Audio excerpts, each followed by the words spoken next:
Shalom semua, selamat bergabung dalam ibadah House of Grace. Saatnya kita datang kepada Tuhan membawa pujian dan ucapan syukur kita. Firman Tuhan berkata, dalam segala keadaan, baiklah kita membawa syukur kepada Tuhan, sebab itu yang Tuhan inginkan bagi kita sebagai orang-orang yang hidup bersatu dengan Kristus Yesus. Dan terlebih dahulu kita mau berdoa untuk persembahan dan ibadah ini. Mari kita berdoa bersama. Bapa yang di surga, terima kasih buat hari ini. Kami mengucap syukur untuk semua kebaikan-Mu bagi kami. Dan kami mau berdoa juga Tuhan untuk anak-anak-Mu yang membawa persembahan ke rumah Tuhan, yang menabur Tuhan, biarlah taburan jatuh di ladang yang subur. Kami membawa persembahan dengan hati yang penuh sukacita dan sukarela. Kau memberkati tangan-tangan yang memberi. Juga ibadah ini Tuhan, kami mau konekkan hati kami dengan Engkau, mata kami tertuju kepadamu. Biar sukacita Tuhan, ucapan syukur melimpah dalam hati kami di hadapan Raja kami. Di dalam nama Yesus kau berkati anak-anak-Mu yang beribadah. Haleluya, amin. Biar mata kita tertuju kepada Tuhan saat ini dalam keadaan apapun. Mari kita puji Tuhan kita.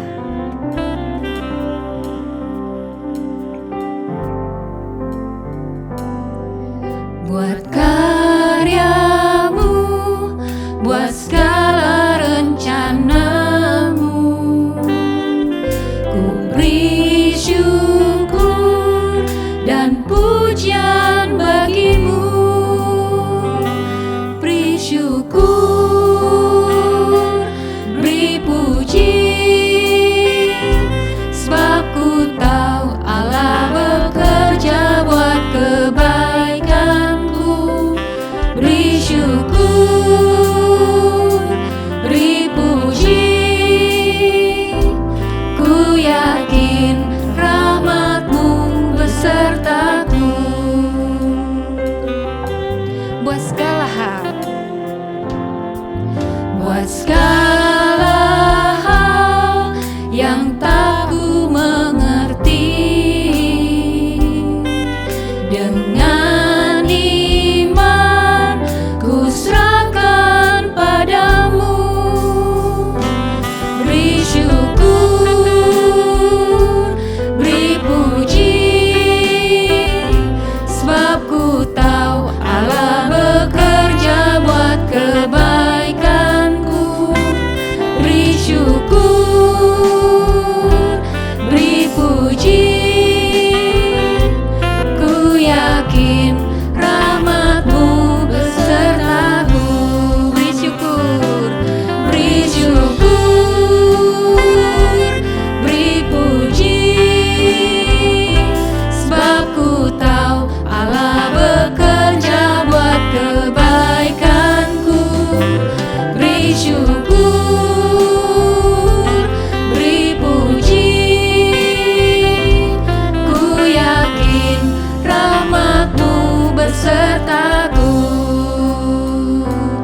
Ku yakin rahmat-Mu besertaku. Ku yakin rahmat-Mu besertaku. Haleluya bagi Tuhan kita.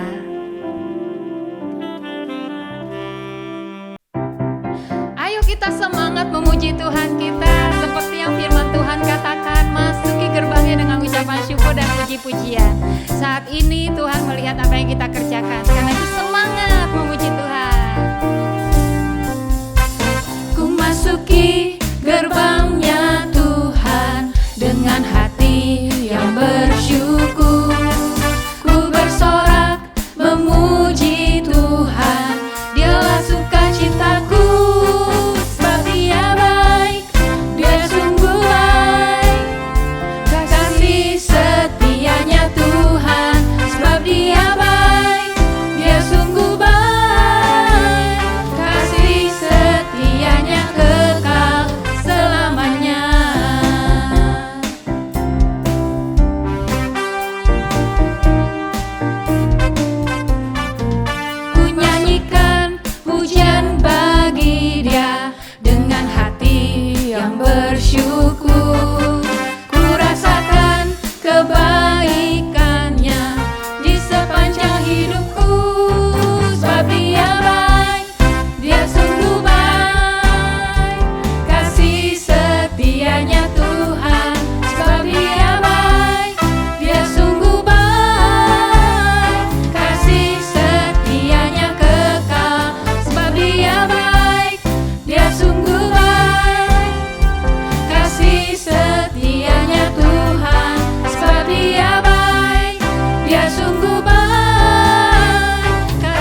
setianya kekal, kasih setianya kekal selamanya.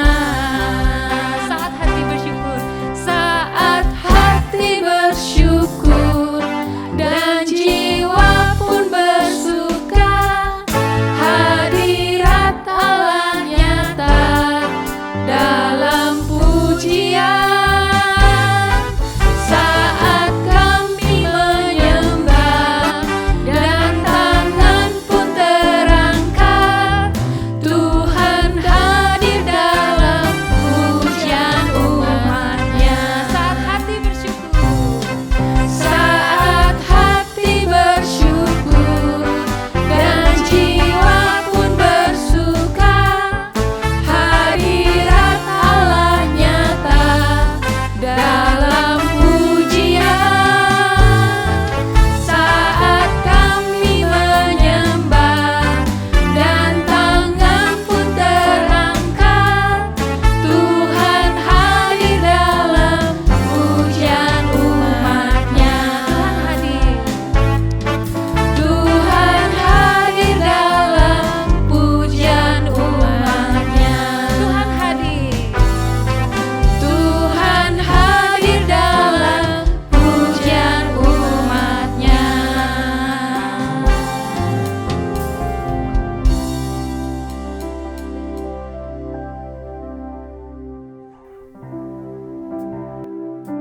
Siapkan hati kita untuk menerima taburan firman Tuhan yang akan sangat berguna bagi kita. Mari menghadap Tuhan dengan ingat akan kasih-Nya Tuhan. Dia setia kepada kita.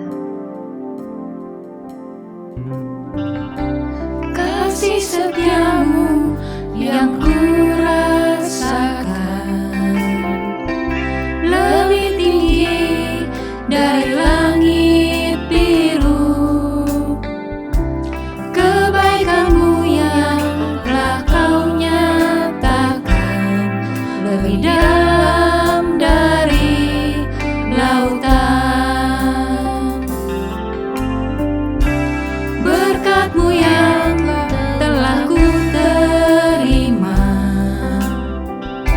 sempat membuatku terpesona. Apa yang tak pernah ku pikirkan, itu yang Kau sediakan bagiku. Siapakah aku ini? Siapakah aku ini, Tuhan? Jadi biji mata-Mu. Dengan apakah ku balas Tuhan selain puji dan sembah Kau? Siapakah aku ini, Tuhan? Jadi biji mata-Mu. Dengan apakah ku balas Tuhan selain puji dan sembah Kau? Selain puji dan sembah Kau. Selain puji dan sembah Kau. Mari kita sembah Allah kita. Layaklah Engkau disembah Tuhan, karena kebaikan. Layak Engkau dipuji oleh seluruh yang bernafas, karena kebaikan-Mu. Kami ingat kasih setia-Mu, Tuhan, tak berkesudahan.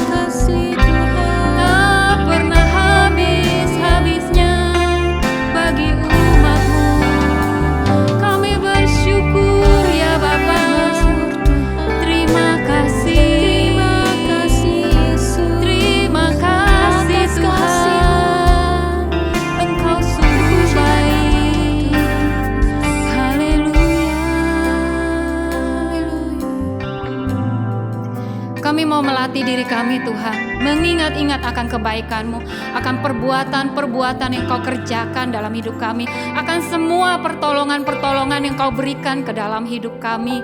Sungguh Tuhan, jiwa kami menyadarinya, Engkau sangat baik bagi kami.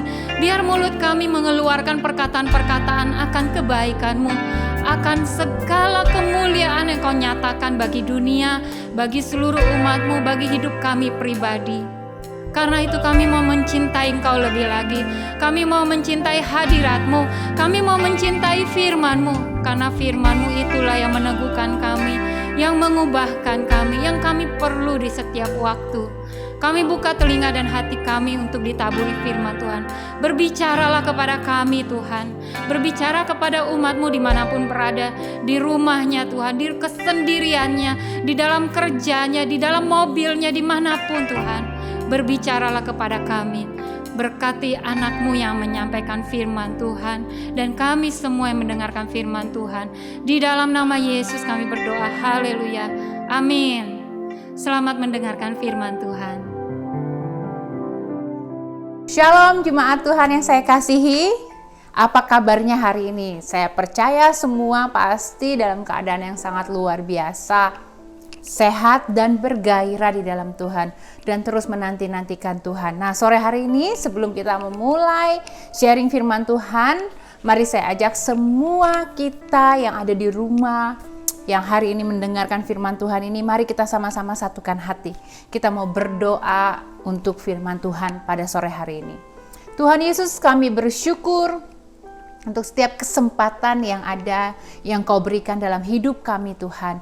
Alangkah luar biasa ya Bapa kepercayaan-Mu atas hidup kami Tuhan, sehingga kami dapat day by day terus Tuhan untuk mempelajari, mendekat kepadamu dan bertumbuh di dalam-Mu Tuhan. Terima kasih. Sore hari ini kami mempersiapkan hati kami. Tuhan, Engkau sendiri yang tilik Tuhan, biar hidup kami ini benar-benar berkenan di mata-Mu, benar-benar berkenan di hadapan-Mu, dan ajar kami untuk mendengarkan firman Tuhan dengan baik, dengan tenang Tuhan, dan fokus on your word Tuhan. Terima kasih Yesus, kami bersyukur Engkau rapi hamba-Mu yang tidak sempurna ini Tuhan. Biar Roh Kudus take over this place, Engkau sendiri yang berbicara, dan biar setiap jemaat-jemaat yang mendengarkan, biar mereka juga dapat menyerap dengan baik Tuhan. Terima kasih Yesus, berbicaralah, kami siap mendengarkan dalam nama Tuhan Yesus.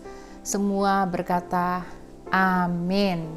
Shalom saudara-saudara yang dikasihi Tuhan, terima kasih sudah diberi kesempatan untuk berbicara pada sore hari ini untuk men-sharingkan firman Tuhan.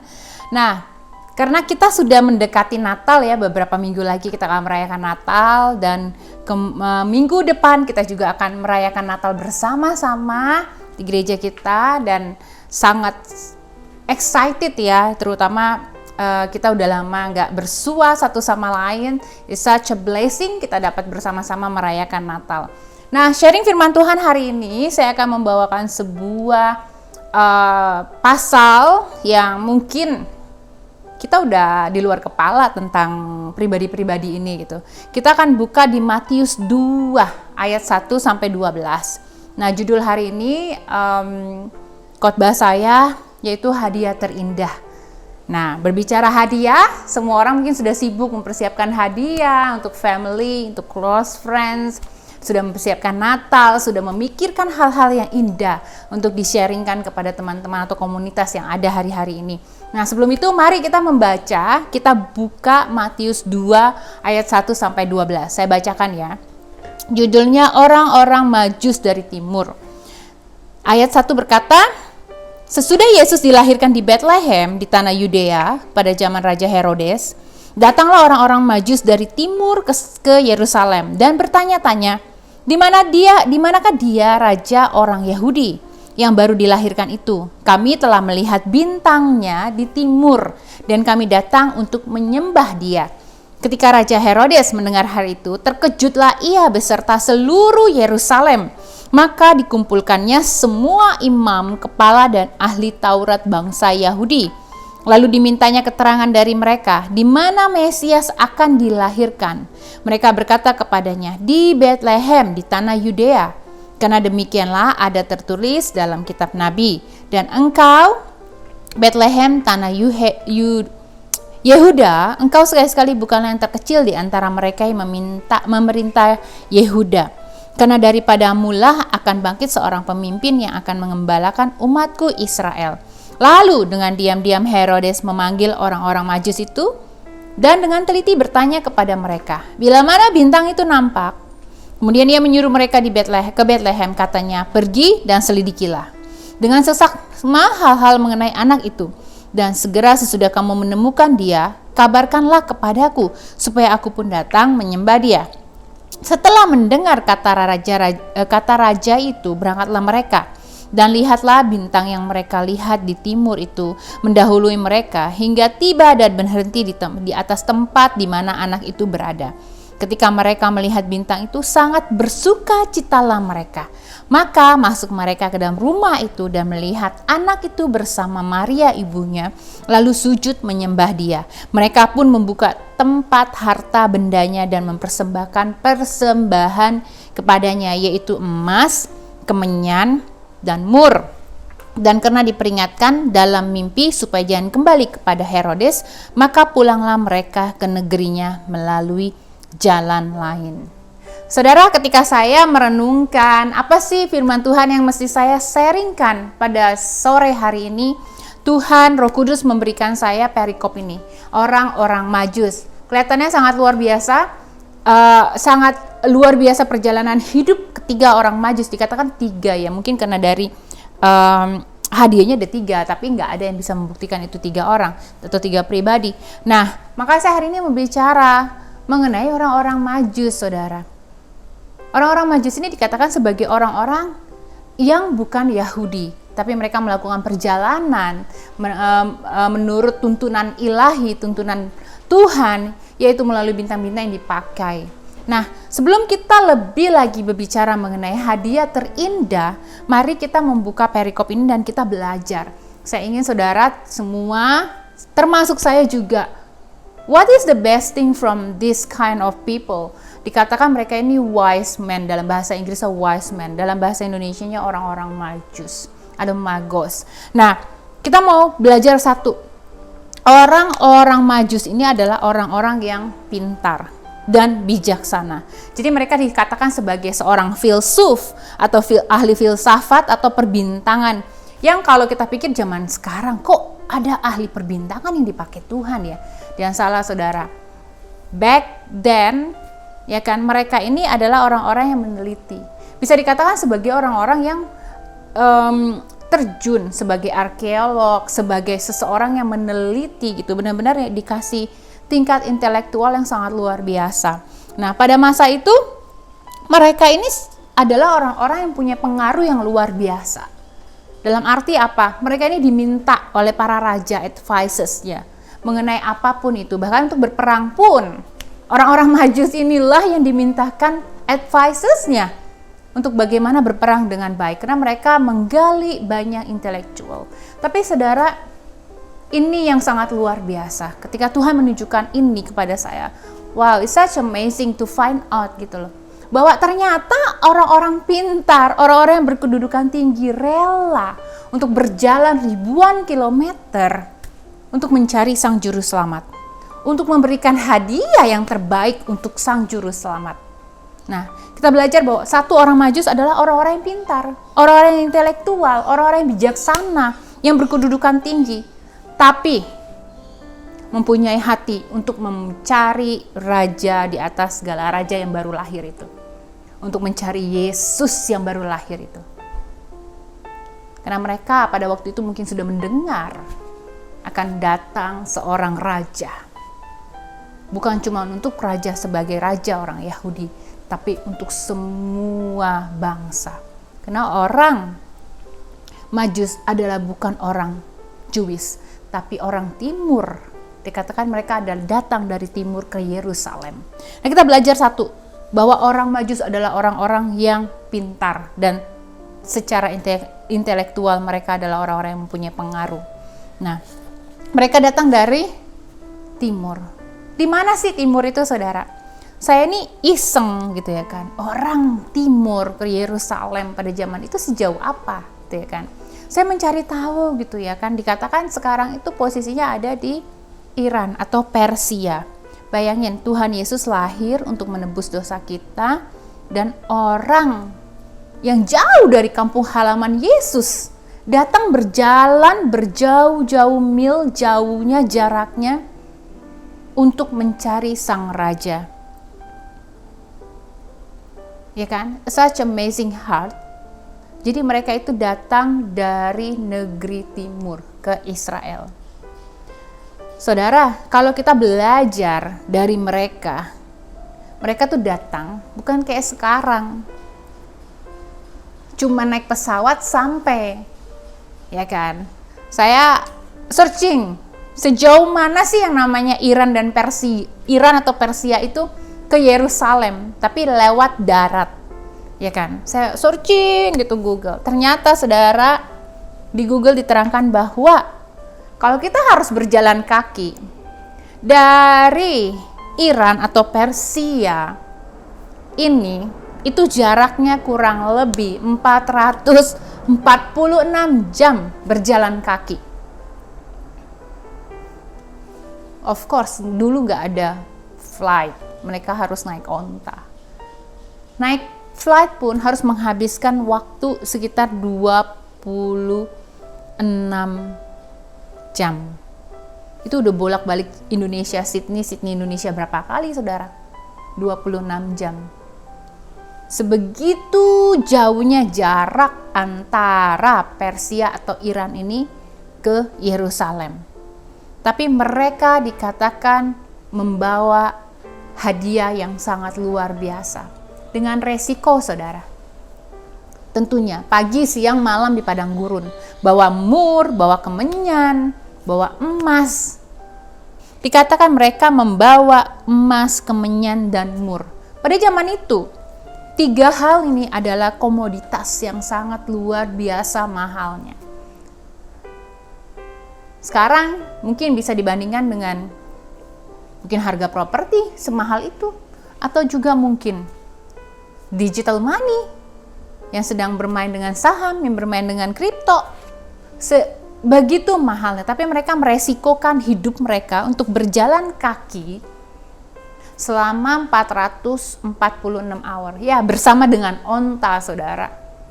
Seberapa jauh sih onta jalan? Seberapa cepat onta jalan? Ini, mereka adalah orang-orang yang berjalan dari timur ke Yerusalem untuk mencari damai, sumber damai itu, yaitu Yesus Kristus. Jadi saudara, ya kan, kita juga mau belajar dari Matius 2 ayat 1 sampai 12 ini, ya kan? Ada banyak respon manusia pada waktu itu dituliskan di dalam Matius 2 ayat 1-12. Kita belajar bahwa satu, banyak orang nggak peduli, sedangkan orang Majus berbanding terbalik dengan orang yang di Yerusalem gitu. Orang Yerusalem doesn't care. Bahkan ketika Yesus lahir di situ, di daerah situ yang mungkin jaraknya cuma dari sini ke Maskot atau dari sini ke City gitu, they don't even care. Tapi berbanding terbalik dengan orang-orang Majus yang datang from far away untuk datang bersuka cita menyembah Tuhan yang lahir, hadiah yang terindah yang Bapak berikan buat manusia. Ya kan?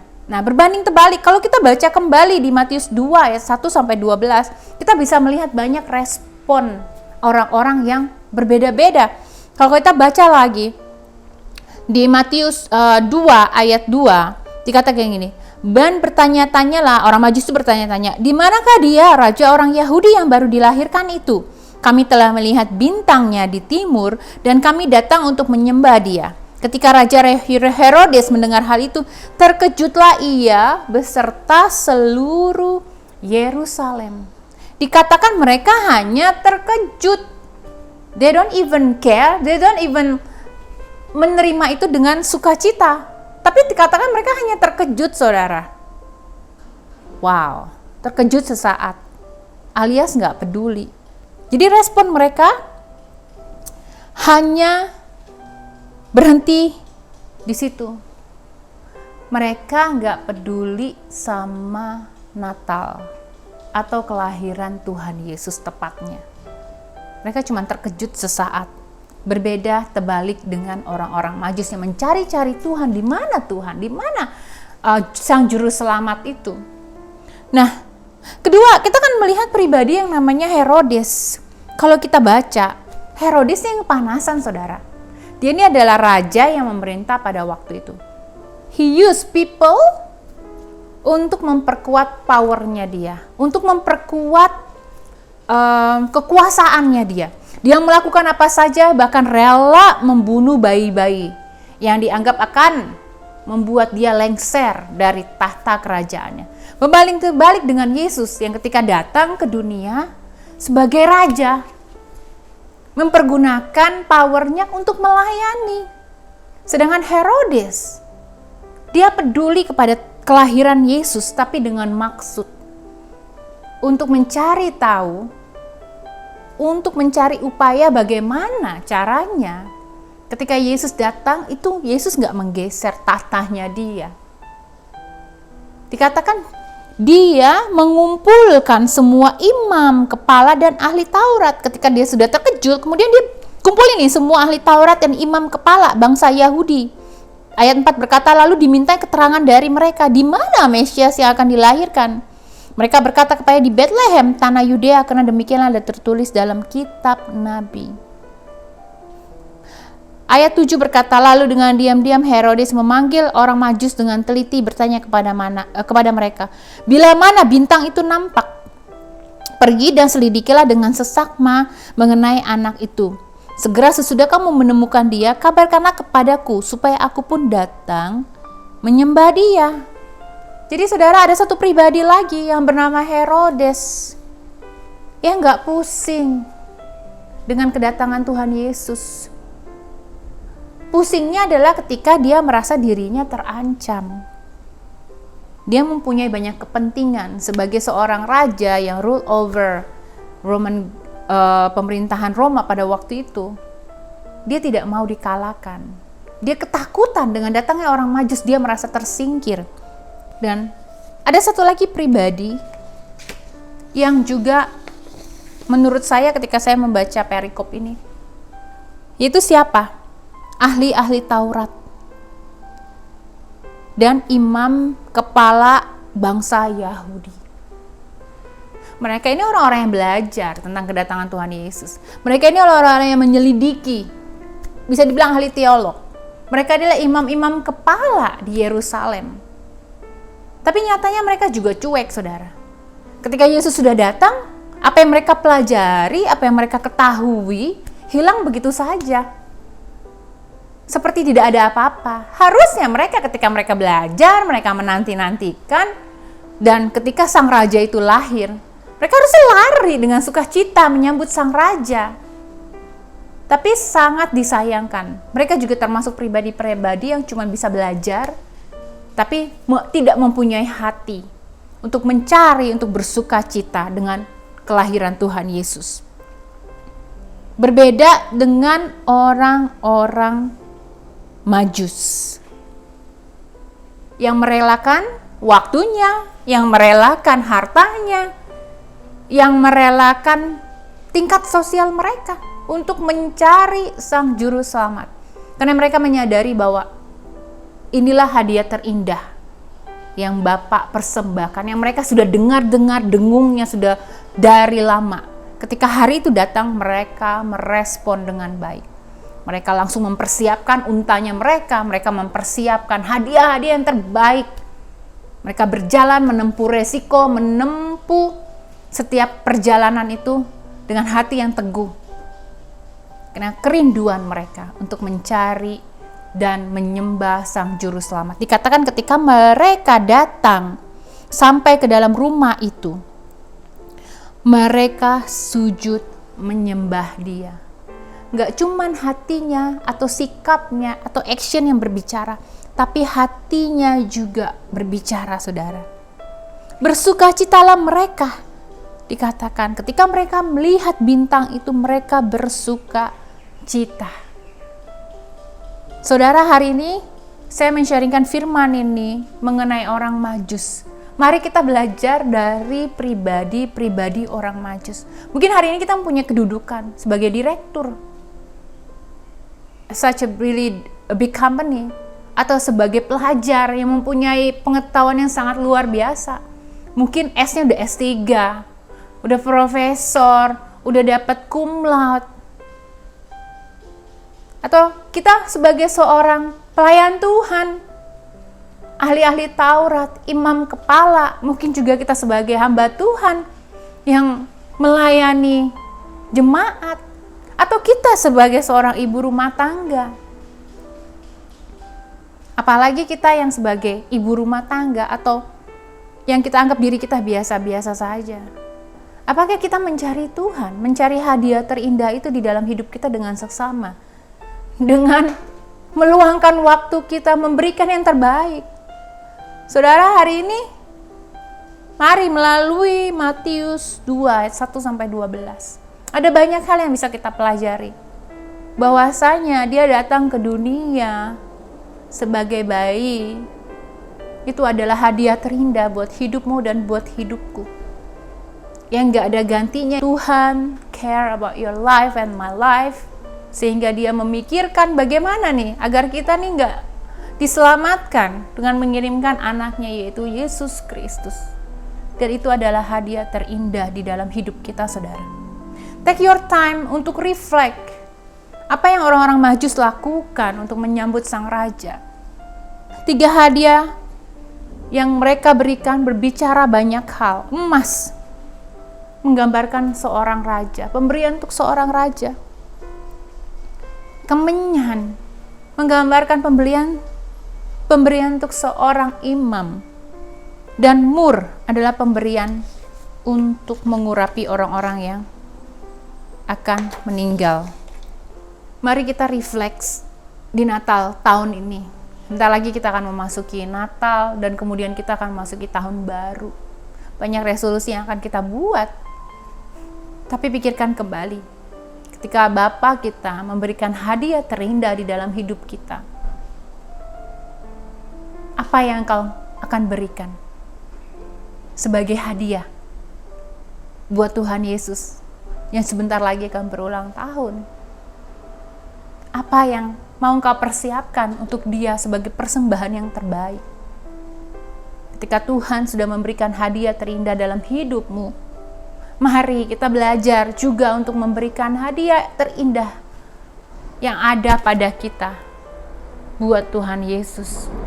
Jangan jadi sibuk, saudara. Saya banyak melihat di sosial media, terenyuh hati saya ketika digambarkan karikatur menggambarkan orang sedang menyembah Tuhan Yesus, sedang masuk di dalam gereja. Mereka berkata ada hadirat Tuhan di dalam situ. Tapi nyatanya, realitasnya Tuhan Yesus nggak ada di situ. Tuhan Yesus digambarkan ada di luar gereja tersebut. Ketika saya melihat itu, saya merefleks diri saya sendiri. Apakah selama ini saya cuma berkata, I can feel your presence, tapi nyatanya Tuhan nggak di situ. Cuma saya doang yang feel, tapi ternyata Tuhan di luar. Apakah kita hari-hari ini sibuk, saudara, mempersiapkan Natal, mempersiapkan hadiah, mempersiapkan apapun itu, tapi kita nggak mereflek kembali, apakah Tuhan ada di sana? Apakah Tuhan ada di hatiku? Apakah Tuhan ada benar-benar mengubah hidupku? Apakah Tuhan benar-benar aku jadikan yang number one di dalam hidup aku? Ingat, dia adalah hadiah terindah di dalam hidupmu dan hidupku. Mari kita juga mempersiapkan tahun ini, akhir tahun ini dengan baik. Memberikan hadiah terindah buat dia seperti orang Majus yang memberikan prepare everything, menyambut, menyembah, bersuka cita, menyambut kelahiran Sang Juru Selamat. Mari kita juga belajar untuk gak jadi seperti orang-orang Yerusalem kebanyakan pada waktu itu. Natal lagi, don't care. Bukan kayak gitu? Banyak orang yang, Natal lagi. Tiap tahun juga Natal. Tiap tahun juga Christmas. Gak peduli lagi dengan Natal. Dengan makna sesungguhnya Natal itu sendiri. Atau Seperti Raja Herodes. Kita lebih mementingkan, mungkin kita pengusaha, kita mementingkan, I will make these things untuk dijual pada hari Natal. Ya kan? Untuk Natal dipakai sebagai sesuatu yang mendatangkan keuntungan bagi diri sendiri, tanpa peduli makna Natal itu sendiri. Raja Herodes ketakutan ketika kelahiran Tuhan Yesus. Dia mencari tahu segala sesuatu, tapi karena dia insecure. Mari saudara, dan kita belajar juga dari ahli Taurat. Mereka juga sama. Imam kepala ahli Taurat yang sudah belajar banyak mengenai kelahiran Tuhan Yesus sebelum Yesus itu lahir di dunia. Tapi ketika hari hanya datang, mereka nggak mempersiapkan diri mereka dengan baik. Mari kita merenung, menyelidiki hati kita, pribadi kita masing-masing. Saya juga, saudara juga, pakai momen ini untuk belajar. Apakah saya sudah mempersembahkan hadiah terbaik untuk Tuhan Yesus di hari Natal yang indah ini? Apakah saya sudah mempersiapkan hati saya untuk bersuka cita, untuk menyembah, untuk memberikan sesuatu yang berkenan di hatinya? Berikan sesuatu yang berkenan di hatinya, saudara. Hari ini, firman Tuhan saya selesai, tapi saya berdoa biar firman Tuhan ini boleh berbicara terus menerus di hatimu dan di hatiku.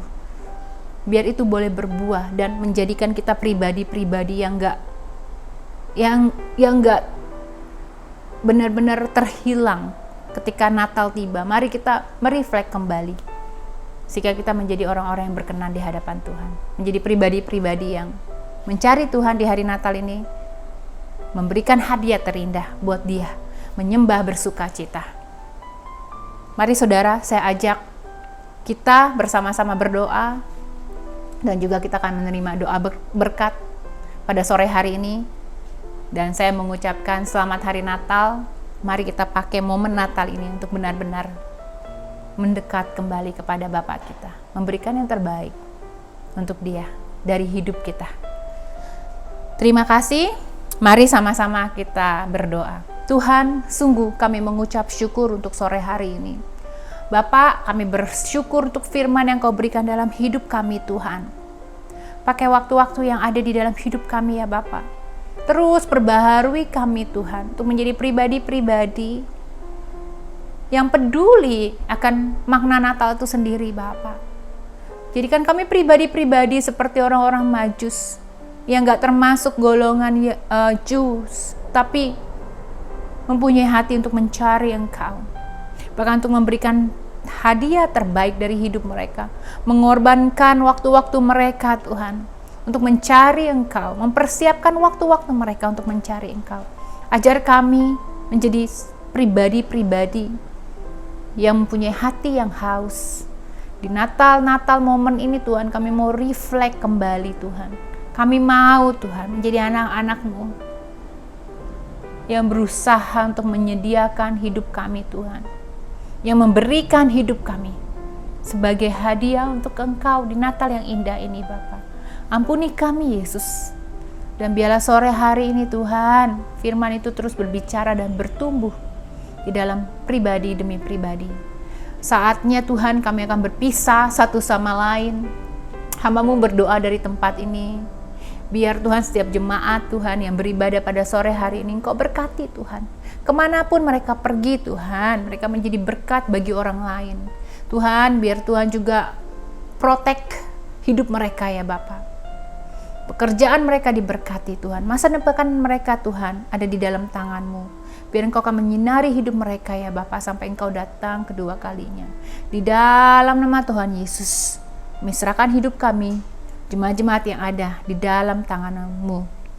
Pulanglah dengan membawa damai sejahtera yang datangnya daripada Bapa Tuhan Yesus kita. Terima kasih Bapa, kami berdoa dan mengucap syukur. Haleluya. Amin. Tuhan Yesus memberkati.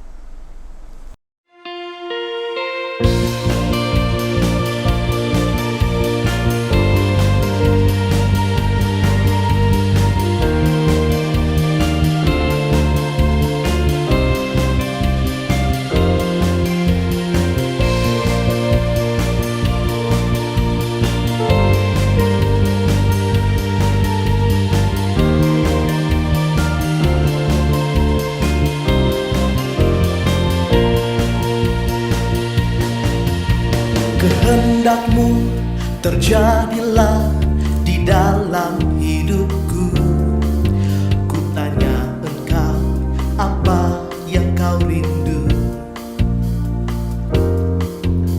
Tuntunanmu membuatku selalu merasa aman. Katakan sekarang engkau mengasihiku.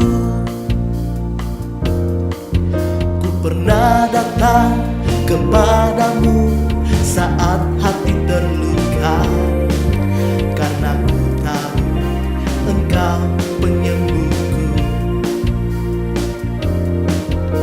Cintamu yang ajaib itu akan mengubahkanku.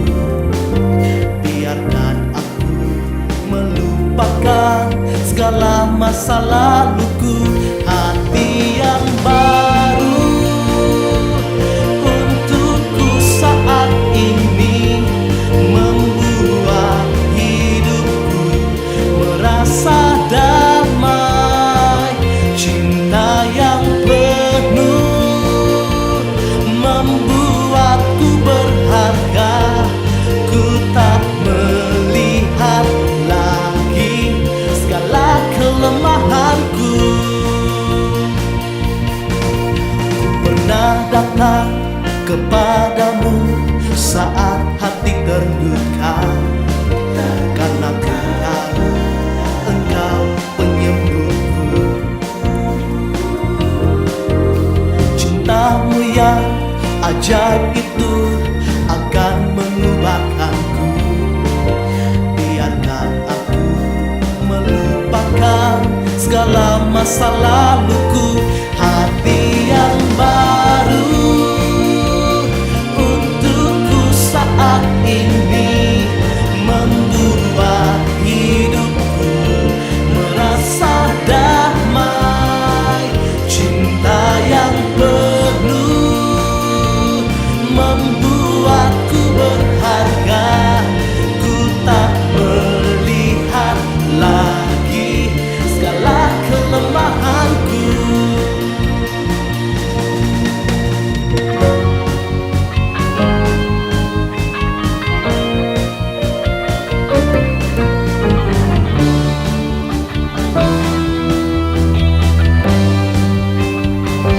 Hati yang baru untukku saat ini membuat hidupku merasa damai.